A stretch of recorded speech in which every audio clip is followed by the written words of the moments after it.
Ils pensent qu'il y aura la paix. Non, il n'y aura jamais la paix. Il n'y aura jamais la paix avec les Arabes. C'est une question de foi, ce sont des religieux. Ils croient que Dieu leur a donné cette terre, la terre promise. Nous n'avons qu'un seul pays, chantent les manifestants. Le message est clair, pour eux les territoires occupés en 67 font partie d'Israël comme Tel Aviv ou Jérusalem.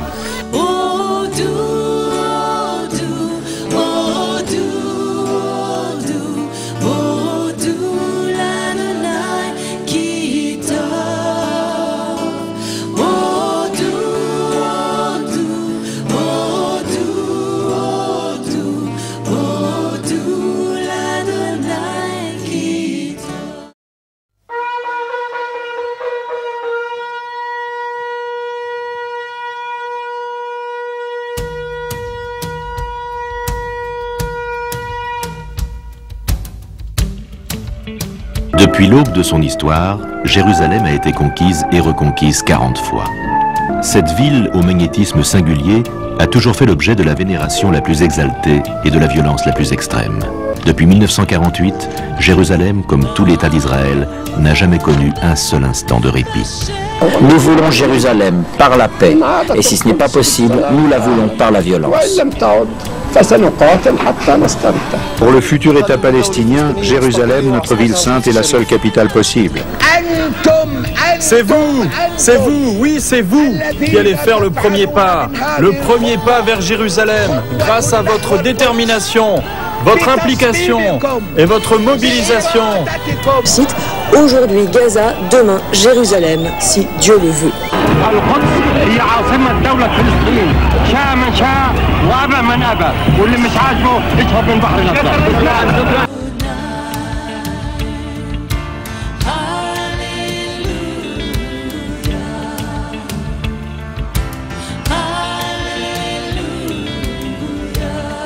Qu'il soit béni, qu'il soit béni, celui qui vient au nom du Seigneur.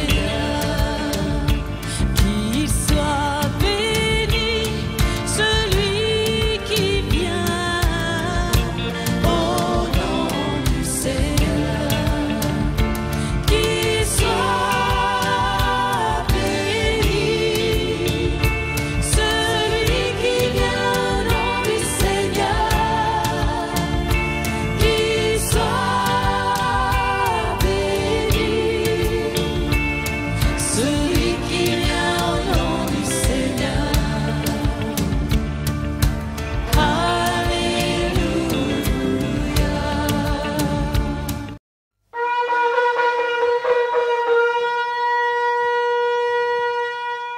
Depuis 1948, Jérusalem, comme tout l'État d'Israël, n'a jamais connu un seul instant de répit. Cette année-là, il combattait les légionnaires arabes pour la conquête du quartier juif de la vieille ville de Jérusalem. La Terre Sainte était devenue une fois de plus un champ de bataille.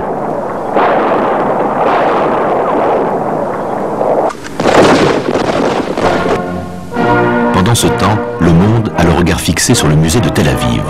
Les Juifs annonceront-ils la création de leur nouvel État? 6 nations attendent une telle déclaration pour lancer leur offensive. Voici David Ben Gourion. Oui, aujourd'hui l'État d'Israël sera proclamé. Un rêve de 2000 ans se réalise enfin. Aujourd'hui l'État d'Israël est né. David Ben Gourion lit la déclaration d'indépendance au peuple juif. Nous proclamons l'établissement d'un État juif en Palestine qui se nommera Médina Israël, l'État d'Israël.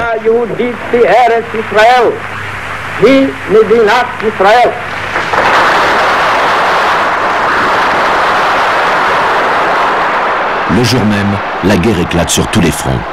Tel Aviv est bombardée. Les combats sont sanglants dès le début, mais les Juifs étaient préparés à cette invasion.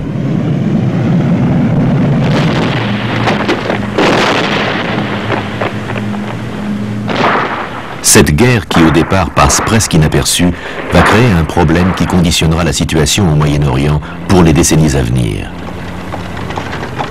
Les réfugiés à la fois arabes et juifs.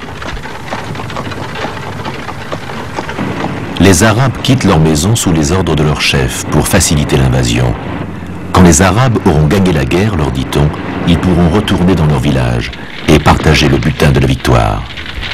Pendant ce temps, les réfugiés juifs fuyant leur quartier tombé aux mains de l'ennemi sont déplacés dans les secteurs de Jérusalem contrôlés par les Juifs. Dans les implantations lointaines et isolées, une guerre impitoyable oppose les forces juives démunies aussi bien en hommes qu'en armes à l'imposante puissance de feu des Arabes trop confiants. Mais les Juifs disposent d'un avantage sur les Arabes. En mars 1949, l'Égypte et Israël signent un cessez-le-feu.